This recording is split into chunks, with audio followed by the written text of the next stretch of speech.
ഗർഭപാത്രം നീക്കം ചെയ്ത സർജറിക്ക് ശേഷം പെട്ടെന്ന് പ്രായമാകുക അല്ലെങ്കിൽ മറ്റ് പാർശ്വഫലങ്ങൾ ഉണ്ടാകുമോ? പ്രധാനമായിട്ടും ഗർഭപാത്രം നീക്കം ചെയ്യുന്നുണ്ടല്ല.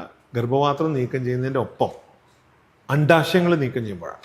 ഈ അണ്ഡാശയങ്ങളാണ് ഹോർമോൺസ് ഉണ്ടാക്കുന്നത്. ഹോർമോൺസിൽ പെട്ടെന്ന് കട്ട് ഓഫ് ആകുമ്പോൾ നമുക്കിതുവരെ കിട്ടിക്കൊണ്ടിരുന്നൊരു ഹോർമോൺ ഒരു ദിവസം സുപ്രഭാതത്തിൽ ഒരു സർജറി ചെയ്യുന്നു, അടുത്ത ദിവസം മുന്നിൽ അതില്ല എന്നൊരവസ്ഥയിലേക്ക് വരുമ്പോൾ ശരീരം സ്വാഭാവികമായിട്ട് അതിനോട് റിയാക്ട് ചെയ്യും. നമുക്കത് വേണം എന്നൊരു ഫീലിംഗ് വരും. അതിന് വേണ്ടിയിട്ടുള്ളൊരു ക്രേവിങ് ഉണ്ടാവും ബോഡിക്ക്. എന്താണത് കിട്ടാത്തത്? അപ്പോൾ അതൊരു കൺഫ്യൂഷൻ ഉണ്ടാവും. ആദ്യം ഒരു ചെറിയൊരു സൈക്കോളജിക്കൽ പ്രോബ്ലമായിട്ട് തന്നെയാണ് അത് വരിക. നമുക്ക് വളരെയധികം ബുദ്ധിമുട്ട്, ഉറക്കമില്ല, നമുക്ക് ചൂട് കാറ്റടിക്കുന്ന പോലെ തോന്നും. അങ്ങനെയൊക്കെയുള്ളൊരു സങ്കീർണമായ പ്രശ്നമുണ്ട്. പലപ്പോഴും രോഗികൾക്ക് അത് മനസ്സിലാവുക പോലുമില്ല, അത് ആക്സെപ്റ്റ് ചെയ്യാൻ പറ്റുന്നില്ല, അഡ്ജസ്റ്റ് ചെയ്യാൻ പറ്റുന്നില്ല.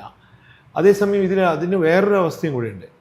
ഇത് കൂടെ നിൽക്കുന്ന ആൾക്ക് മനസ്സിലാവുകയില്ല. അതായത് രോഗിയുടെ കൂടെ പലപ്പോഴും ഹസ്ബൻഡായിരിക്കും നിൽക്കുന്നത്. ഹസ്ബൻഡിന് ഇത് മനസ്സിലാവില്ല, എന്തുകൊണ്ടാണ് ഇവരിങ്ങനെ റിയാക്ട് ചെയ്യുന്നത്. അതെ, ഇതൊരു പ്രോബ്ലമാണ്. അത് പക്ഷേ ഗർഭപാത്രം നീക്കം ചെയ്യുന്നതുകൊണ്ടല്ല, ഗർഭപാത്രത്തിൻ്റെ ഒപ്പം തന്നെ ഓവറി, അണ്ഡാശയങ്ങൾ നീക്കം ചെയ്യുന്നതാണ്.